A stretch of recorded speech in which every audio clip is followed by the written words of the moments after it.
शिव पुराण वायव्य संहिता पूर्वार्ध अध्याय 3 नैमिषारण्य कथा।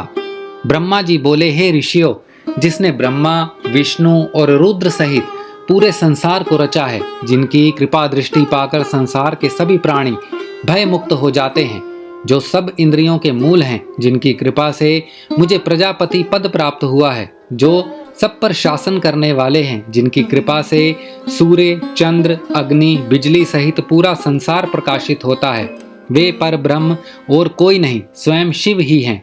इनकी अनंत महिमा को कोई नहीं जान सकता। त्रिलोकीनाथ कल्याणकारी भगवान शिव ही निपुण उदार गंभीर माधुर्य मकरंद से सभी प्राणियों के स्वामी और अद्भुत लीला करने वाले हैं। उन्होंने ही इस संसार को उत्पन्न किया है।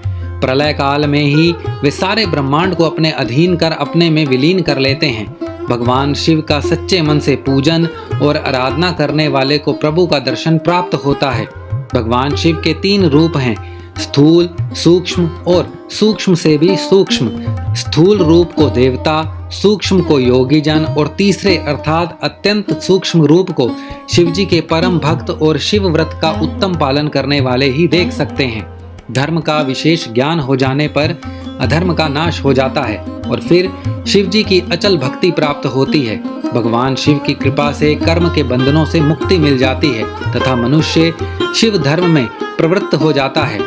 धर्म 2 प्रकार का होता है, गुरु अपेक्षित तथा गुरु अनपेक्षित। गुरु अपेक्षित धर्म ही शिव धर्म में प्रवृत्त होकर शिव ज्ञान की प्राप्ति होती है और मनुष्य सांसारिक मोह माया को त्याग कर भाव साधन में लग जाता है। तत्पश्चात ज्ञान और ध्यान से युक्त होकर मनुष्य योग में प्रवृत्त हो जाता है।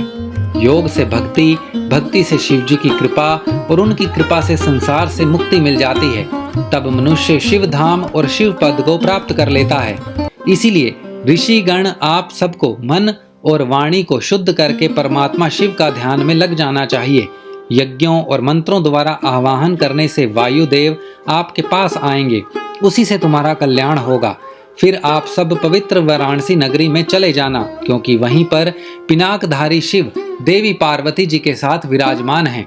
इस समय मैं मनोमय चक्र को छोड़ रहा हूँ। इस चक्र की नेमी जहाँ टूटे उसी स्थान पर आप महायज्ञ आरंभ करना। यह कहकर ब्रह्मा जी ने शिव जी का स्मरण करते हुए सूर्य के समान चमकते दिव्य अलौकिक चक्र को फेंक दिया। सब ऋषियों ने ब्रह्मा जी को प्रणाम कर चक्र के पीछे चलना आरंभ कर दिया। वह चक्र बहुत दूर चलकर एक बड़ी शिला से टकराया और उसकी नेमी टूट गई। तब वही स्थान नैमिषारण्य नाम से विख्यात हुआ। ऋषिगणों ने उसी स्थान पर महायज्ञ करने की दीक्षा ग्रहण की। एक समय की बात है, राजा पुरुरुवा रानी उर्वशी के साथ विहार करता हुआ उस स्थान पर पहुंचा। पुरुरुवा 18 समुद्र द्वीपों का स्वामी होते हुए भी उस भूमि को पाने के लिए ललचा गया। मोहित होकर वह उस भूमि को उनसे छीनने लगा। तब मुनि गणों ने क्रोध में राजा पर कुशा का प्रहार किया और राजा को मार गिराया। इसी भूमि खंड पर ब्रह्मा जी ने सृष्टि की रचना की थी। इस भूमि खंड को पाकर ऋषिगण बहुत प्रसन्न और आनंदित हुए। वायव्य संहिता अध्याय 3 समाप्त।